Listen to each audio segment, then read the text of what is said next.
What's up, folks? Alaska Pin here, and today, you know what's up.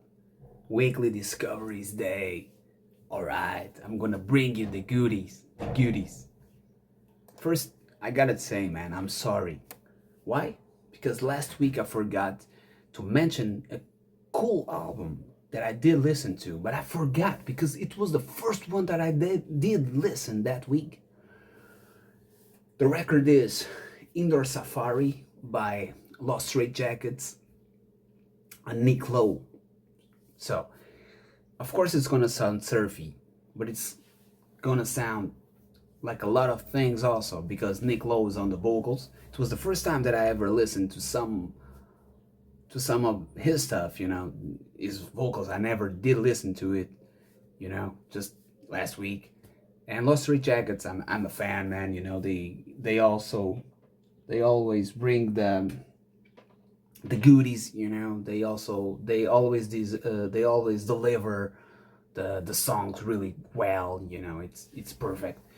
Also love the album cover. The album title is perfect. You got cool songs like Love Starvation, Jetpack Boomerang, Tokyo Bay. Man, Jetpack Boomerang, man, it's a great song title. I love it. Love it. So, this week, I did listen to some black metal, I gotta say, and I'm gonna be honest, man. The first record that I did listen, it was from a band called Abigor, and the record is called Supreme Immortal Arts. And I've gotta say, man, it's really not my cup of tea in black metal, because sometimes it sounds a lot like Dungeon Synth, but it's not Dungeon Synth. Sometimes it's a little bit melodic, but it's never just raw and pure black metal. It's not blast beats and singing and but still made it to the list. So some things are cool in this record, man, because they put a lot of stuff going on the record, and man, you just miss some good, cool details. I don't know, man. It's a lot of things happening at the same time. The dogs are barking, also, man. They're not helping. And you know what, man? You got some cool songs that I'm them. There are some cool songs, at least for me, in this record. They are Satan in Me, the first one, Spirit of Venus, and Magic Glass Monument. Three songs, man. I know it's maybe not the best songs of the record, but I did like it. After that, I listened to the project of the vocalist from Abigor. It's called Summoning. The record is called Minish Morgul. This is more the stuff that I like. It's a lot of dungeon synth, but it's only dungeon synth and a little bit of black metal. It's not a huge mixture as Abigor, you know. And that being said, you got cool songs in here. You got Lugbirds, The Passing of Grey Company, 9 minutes, man. This song's 9 minutes. And you got Dor Die Delot, the last song of the record, 10 minutes and 15. After that, I listened to one of the greatest albums from Bathory, and the record is called The Return of the Darkness and Evil. Man, and I've gotta say, man, I actually went to listen to this record after watching a documentary about Bathory, because I only listened to the first record and a couple of songs apart from that record. And I gotta say, man, this record, it's really cool, man. It still holds together. It sounds, it sounds black metal for that time of time and time and place. It they kick ass. They're a really cool band.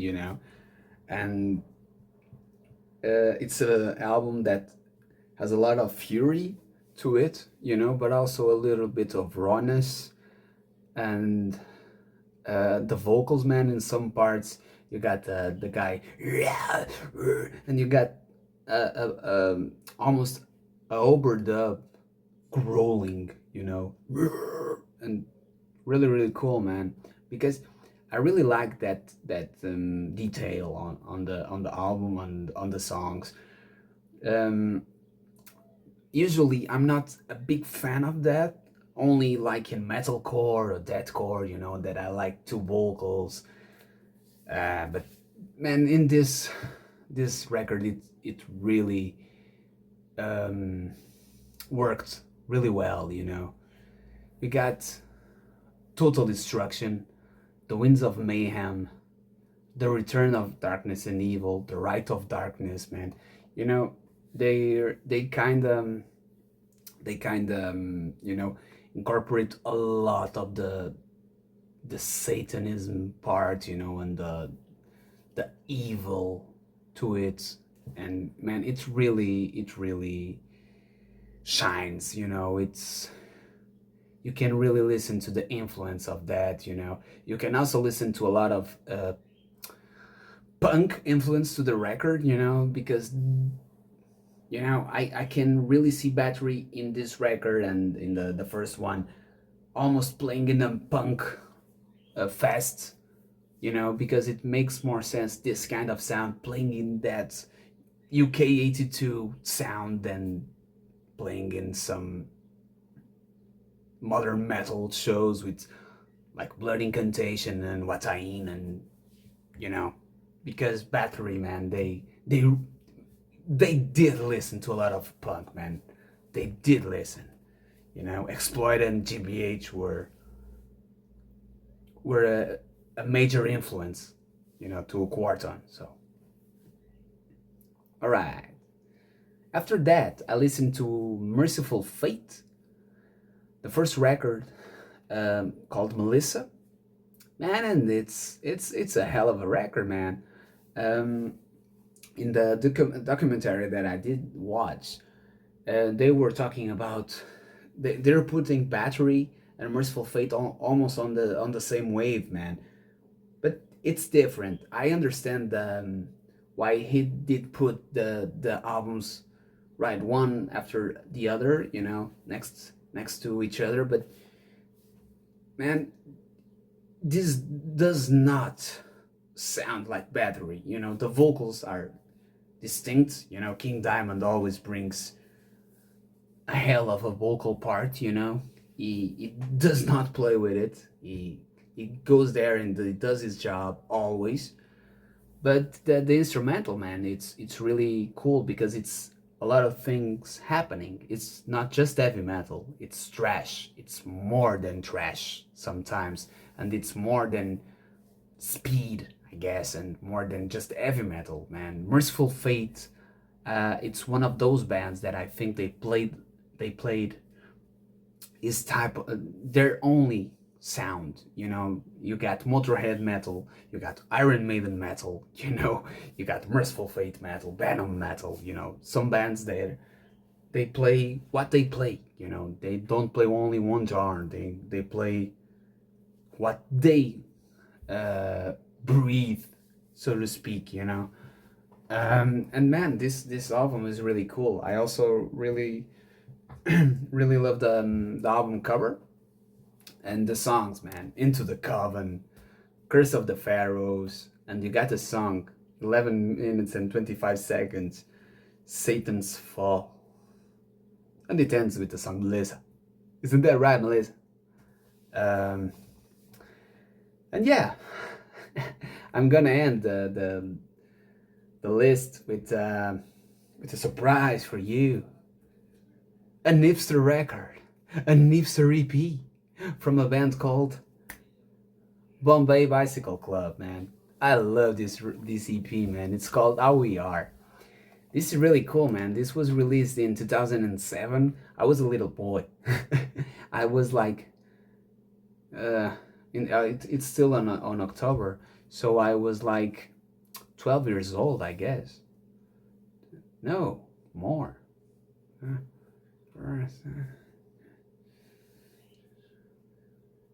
Yeah, I was 13 years old when this came out. So it's, yeah, it's cool, man, because it still sounds like today, you know, it sounds modern. It's, I guess you can call this indie, but, you know, because it's indie, you know, but it's really cool, man. They have a lot. The guitar parts are a lot of melodic, you know. His voice and his accent is really cool, you know. He has a sweet little voice, you know. This is really cool, man. You got only 4 songs on this EP, so take a listen to if you're into the indie stuff, uh, to the commercial indie stuff, you know, the hipster stuff, you know, and the proto hipster, like as I like to say. You got songs like "How Are You," "Ghost," "Maybe More," "Pedestal." I love the song "Maybe More," and yeah, "Ghost." It's a hell of a tune. And yeah, man, I actually only listened to a song from Bombay Bicycle Club, and it was a cover from Lana Del Rey, you know. But this is really cool, man. I did enjoy this a lot. I also gonna name drop a song and an artist because I did really hooked me. The song hooked me this week, man. It's the song "Messy" by Lola Young. Damn, that's a great song, man. That's almost a masterpiece, you know. And I'm just gonna put it out, you know. I will cover that song. I will take the lyrics and I will scream the lyrics to a cool instrumental. I promise you. I don't know what's gonna sound like, but when it comes out, you will listen to it because yeah, I think the world needs some shout outs to pop artists doing great lyrics and doing what they really feel. It's a great song, man, and yeah.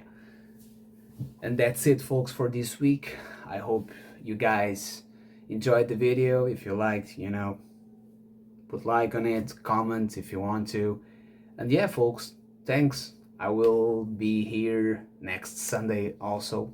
Be putting out some new songs. Some new songs now. I will be talking about the records as usual. Okay, folks, have a nice week. Cheers.